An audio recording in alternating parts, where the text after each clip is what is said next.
Good evening. We begin with breaking news. Highway traffic snarled in the capital's core tonight. A double collision bringing a standstill to the eastbound lanes around Nicholas and Lees and slowing down traffic in the westbound lanes, currently seeing reductions because of one of the collisions. Here's what we know so far. This scene started playing out just before 10 o'clock tonight. It appears as though there was a transport truck involved that may have left debris spilling onto the road. First responders believe the first collision may have led to the second. Right now, it isn't clear the total number of vehicles involved or if the one with the truck happened first, but we can confirm that according to paramedics, one of the vehicles rolled over and our cameras captured the truck on its side. This is a live shot of the corridor where it happened. Paramedics say they were attending to at least 2 patients at the scene, but as of an hour ago, no one had to be taken to the hospital. It does not appear as though the injuries are serious or life-threatening. Again, you are looking at a live shot, so that is not cleared up, especially if you are eastbound on the 417. As we speak, you may want to consider an alternate route if you have to pass by Nicholas and Lees. In other news, LRT Line 1 has returned to full double-car service, and that hasn't been the case since January. Even then, the mechanical issue that plagued the system for months still isn't fully solved. CTV's Leah Larocque has more. Yes, you are seeing double. Double car service on LRT Line 1 is back, and Emily St. Jean is giving light rail another shot. I just started a new job, so this is my first day back on, yeah. For nearly 5 months, service was reduced after OC Transpo was forced to pull most of his fleet because of an issue with the axles. That's why I've been driving to work, because I haven't wanted to deal with it. At Blair Station, riders still crowd at the front of the platform out of habit. But when the train arrives, riders relieved. Considering we're usually packed in there like sardines, very. The head of OC Transpo calls this milestone significant. I was tasked with getting 2-car trains back, increasing the reliability and increasing the capacity of Line 1. So today's our first day doing that. Started doing a little better when it came to installation, doing some of the work. The materials showed up. Leary says there is still more work to do. Not all the axles have been replaced, and every 100,000 kilometers they need to be checked.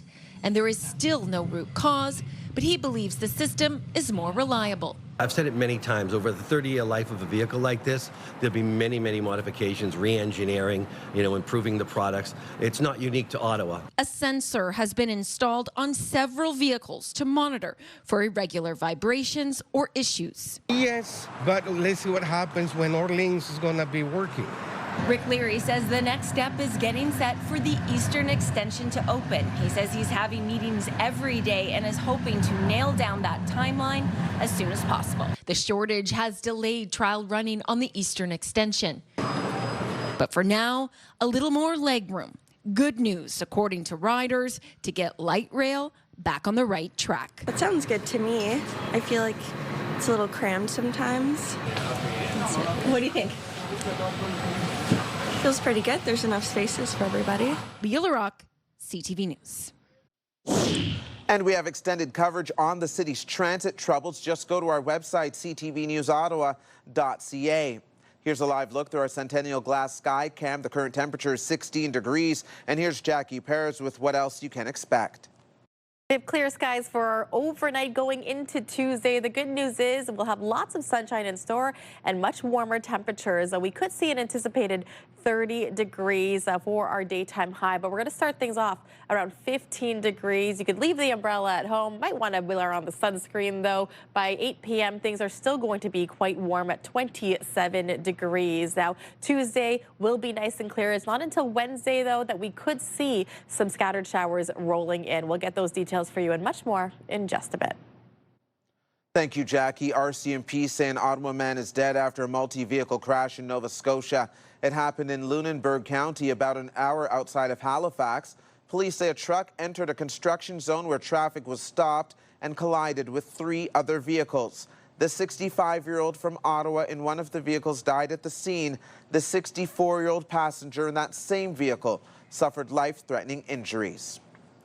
A man in his 50s has died after suffering a heart attack while swimming at the pool at Carleton University.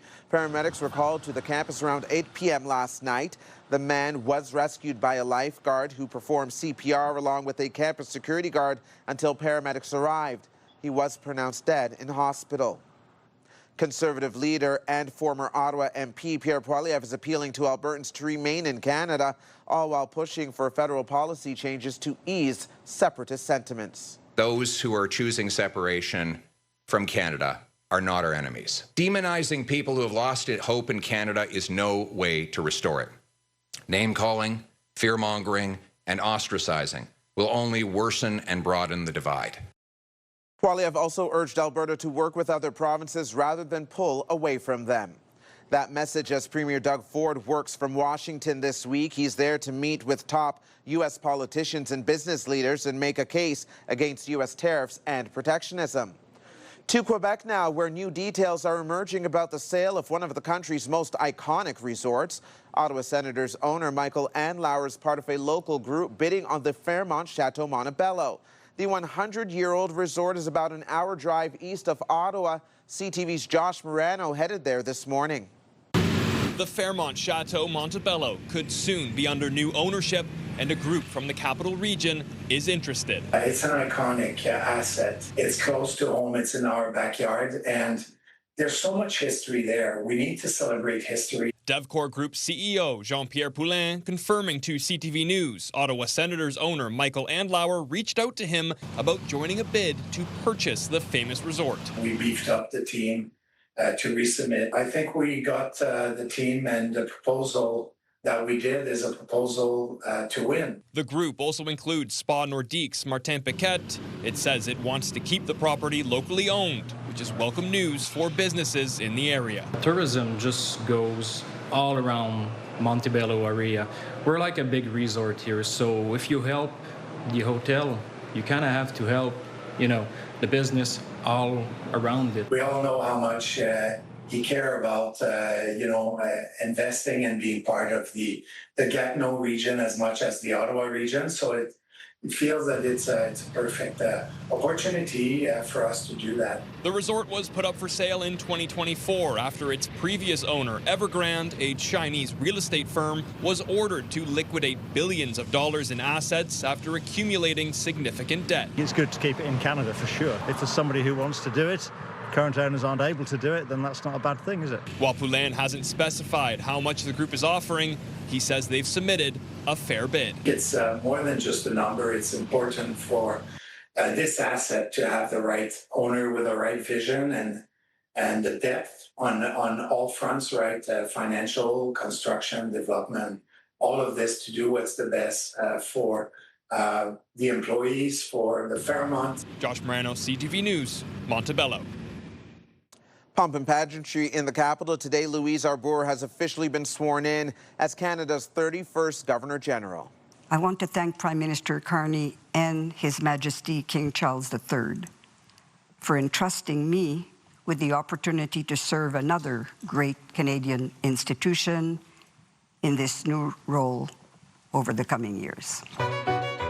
79-year-old Arbour is a former Supreme Court justice and international prosecutor. In her speech, she spoke of the importance of Canadians being able to peacefully coexist despite our differences. While the role is often seen as ceremonial, the office of the Governor-General links the House of Commons to the Crown and is crucial to Canada's democratic structure. Meanwhile, an Ottawa councillor is now the president of a national organization that represents municipalities across Canada. Tim Tierney was elected president of the Federation of Canadian Municipalities over the weekend. He is the first councillor from Ottawa to hold the position in 8 decades. It's just 4 days until Canada kicks off its World Cup campaign on home soil, and leading the line for Canada will be Ottawa's own Jonathan David. And Team Canada took the pitch in front of a crowd at Toronto's Downsview Park this morning, several players stopping to sign autographs ahead of practice. As CTV's Dylan Dyson reports, Jonathan David grew up learning the game in Orleans and has his hometown ready to cheer him on.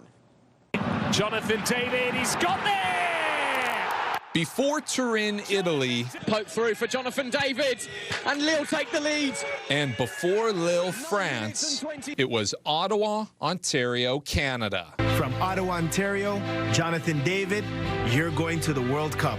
It's, you know, a bit mind-blowing when you think that he was walking around here at Hornets Nest one day and now he's on that stage. Ottawa's own Jonathan David is set to star for Canada as it prepares to share hosting duties of the men's FIFA World Cup for the very first time. But before reaching the world stage, David's playing career started right here on these soccer fields in Orleans. As a player, he was just dominant up front, always played striker, would just score goals. He's always a pleasure to watch, always worked hard. He was a very disciplined player. From his first season with the Gloucester Hornets at the age of 9, it was obvious that David was a level above. I remember there was one game where he played in men's and he was 18 at the time. And when we were shaking hands, we all told him, we hope we don't see you again. You don't deserve to be here. You need to go, and good luck, but we hope we don't have to see you here in Ottawa again because you deserve more. It's David for Canada! Jonathan David gives Canada the lead! But even with all that skill, Jonathan David stayed in Ottawa and played his high school soccer at Louis Riel Secondary School. I don't know if he had lunch once the whole 4 years he was here, because he was in the dome during lunchtime, touching balls, playing soccer with 2 or 3 of his friends. Known to be quiet and reserved, David is now heralded as a celebrity at his alma mater. The kids here, of course, there's a sense of pride, you know, to be training on the same field where Jonathan was training. There's pride there to be part of the same program, the same school. Now, as Canada's all-time leading goal scorer, David's former coach has one last piece of guidance ahead of a World Cup on home soil. Maybe the only advice I would give him was that to enjoy the moment. This is a once-in-a-lifetime opportunity. Like, he's lived it in Qatar, but this one's going to feel and be very different. Dylan Dyson, CTV News. I think humanely they could be removed from the area because there's so many schools around, there's kids out and about all over the place here. Coming up, the Coyote scare in Orleans that has residents looking for the city to do more. Returning with some trash talk now, new data shows nearly 162,000 tons of garbage was collected from local households last year, down from nearly 180,000 tons in 2024. Ottawa's 3-item garbage limit was implemented in September of 2024. City staff estimates the current landfill has about 9 years left before it reaches capacity, but a new one was bought in January. Well, nothing trashy about today's weather, though. Beautiful sunshine and a daytime high worthy of shorts and T-shirts. Here's Jackie with what you can expect for the rest of the week. We had wonderful conditions in the capital today. Won't be that different for our overnight. Temperatures will be cooling down to about 10 degrees. We've got some clear skies that will take us into tomorrow morning. Yes, by the late afternoon, we could see a little bit of some clouds rolling in, but daytime highs anticipated at 30 degrees. That wind also keeping quite calm as well. Not much in terms of wind conditions as well. Tonight's lows across eastern Ontario hovering around 11, 12 degrees. So it does cool down, but tomorrow will be another story where we do see the heat coming through and we'll be sticking around to the overnight. 30 degrees for Ottawa as well as Brockville and Cornwall, about 28 along Kingston. But you could really see much of eastern Ontario, Petawawa, Kemptville also sitting at 30. So the warm up will take place for Tuesday into our overnight Wednesday, so it will feel a lot more humid when the rain comes Wednesday. So early forecast showing between 5 to 10 millimeters of rain. This will be scattered throughout our Wednesday. We're keeping a close eye on this. It could change if we get one day closer. Here's a look at the 7-day forecast. Wednesday will be our coolest day at 24 degrees at daytime high, but we talked about that overnight low Tuesday going into Wednesday, that it is going to be about 20 degrees, so quite warm for the evening. Thursday, Friday, 31 degrees are anticipated daytime high. Things will calm down by the time we get to Saturday. 28 degrees, mix of sun and cloud. And by early next week, we could start to see seasonal temperatures return to the capital. Thank you, Jackie. Residents in Orleans are urging the city to be more proactive about how it deals with the coyote situation in the area. This after a 14-year-old boy was recently attacked. It happened in the Lalonde Conservation Park in the Avalon neighborhood last Thursday. CTV's Kimberly Johnson has more on that and how residents are feeling now.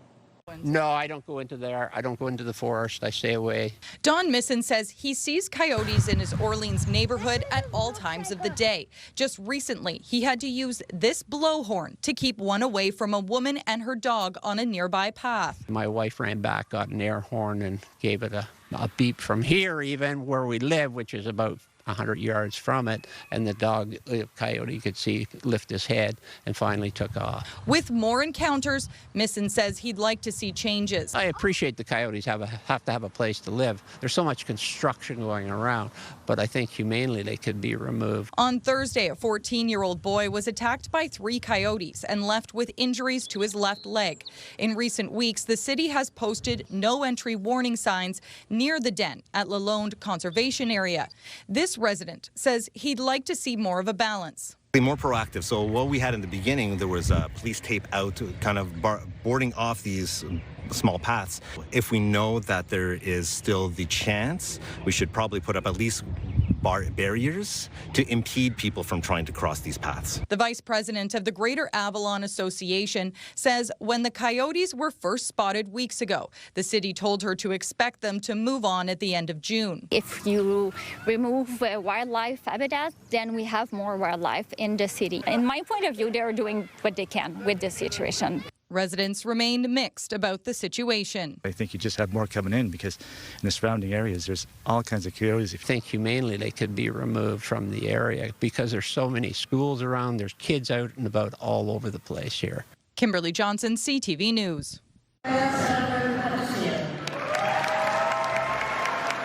Coming up, convocation time in the capital. More on cap and gown season in just a few minutes.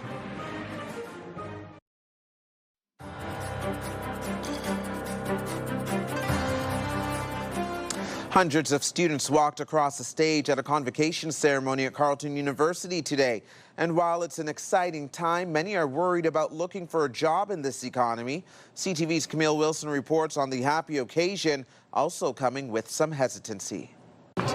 Rachel Facette has been waiting for this day for a long time. It feels amazing. I finished my thesis and just defended my dissertation. Her family coming to watch her graduate from Carleton University at Monday's convocation ceremony. I graduated with a Master's of Arts in Political Science with a co-op. She says she's ready for what's next with a job lined up. I'm very lucky with my co-op. I was able to get bridged in to National Defense, so I'm very excited to be working there and continue working there. She's one of thousands of university and college students who will be crossing the stage this month. I feel excited because it was a lot of tension, like the exams, the sleepless nights. Oh my God, I'm happy I'm done, honestly. It feels surreal because I honestly, you know, like when you're going through it, you don't see the light at the tunnel. You're like, am I ever gonna get out? But now that I'm out, I'm like, there is a light. Some will go right into the workforce. I was one of the fortunate people that got a job right after graduation, so I'm actually already working. But others are still looking. The latest data from Statistics Canada shows the youth unemployment rate at 13.4% in May, more than double the national average. Excited for what's about to come. A little worried about heading into finding a full-time job and everything, but excited. It's difficult, but thankfully I feel like I've gained enough skills in my program and in work experience that I had the opportunity to undertake thanks to this program. And so I feel like between that and the connections I've made that I'll be able to weather the storm. But even with the uncertainty, these graduates are looking forward to their future. But it's still better than being in school, to be honest. 5 years of hard work and dedication, tears. We cried, but we made it. I have a lot of hope and aspirations for the future. Camille Wilson, CTV News. Rent prices in Ottawa continue to slowly decline. According to a new report from Rentals.ca and Urban Nation, renters paid an average of about $2,100 in May. That's down $11 from April and down 2.2% compared to May 2025. However, in Canada, rents are increasing. Average rent there was more than $2,500 in May. That's the third highest in Canada. We're not allowed to use those two words. And I can't even say them in this interview.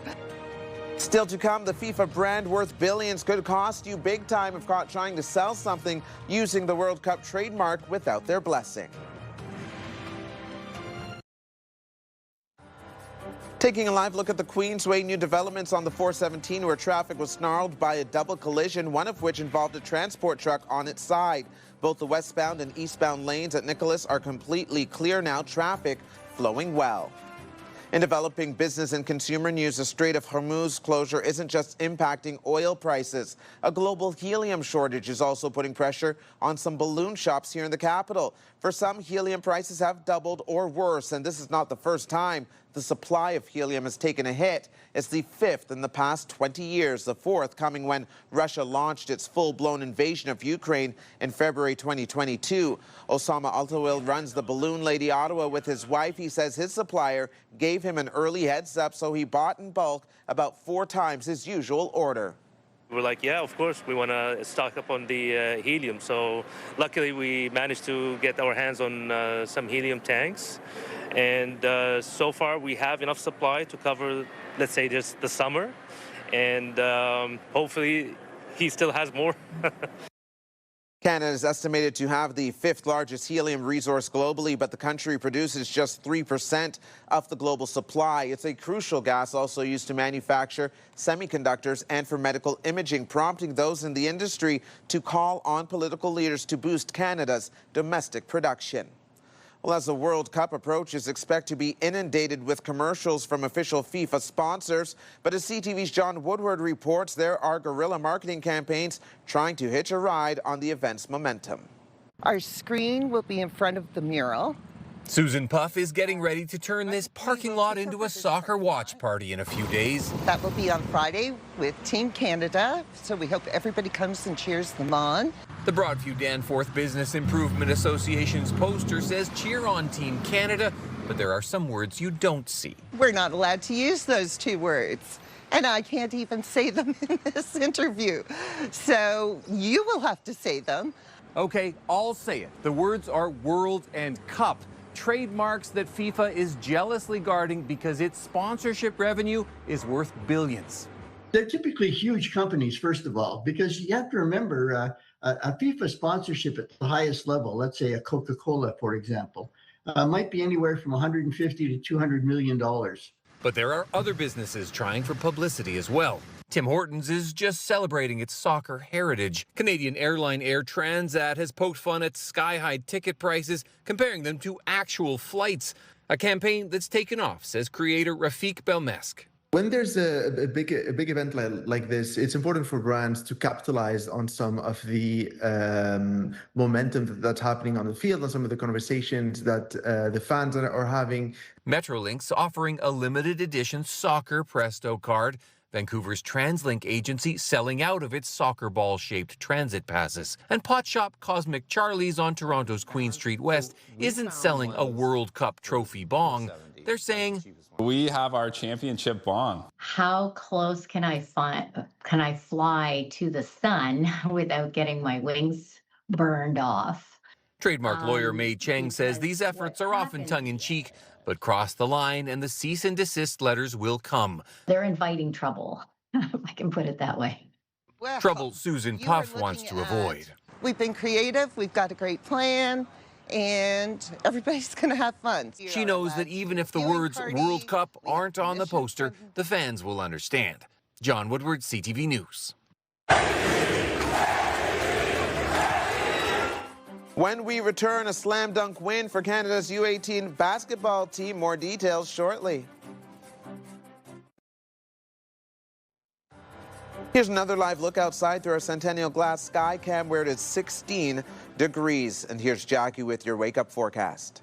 15 degrees and lots of sunshine to start things off at 7 a.m. We are warming up potentially to 30 degrees here in the capital. Mainly sunny skies will dominate for the afternoon. It is into the overnight Wednesday early morning that we could likely see showers rolling in. 5 to 10 millimeters is our anticipated forecast for now. Coolest day as well is going to be Wednesday at 24 degrees.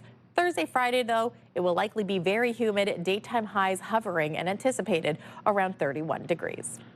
Thanks, Jackie. Finally for us tonight, Canada has won its first ever FIBA America title. The U18 Under-18 men's national basketball team defeated the United States 67-65 at the tournament in Mexico this weekend. Canada previously won bronze in 2022 and 2024. Two of the players, Godson Okoko and Emmanuel Okoobo, are from Ottawa. Congratulations to them. Ottawa Pride. That's CTV News for this Monday, June 8th. Thank you so much for watching and have a wonderful night.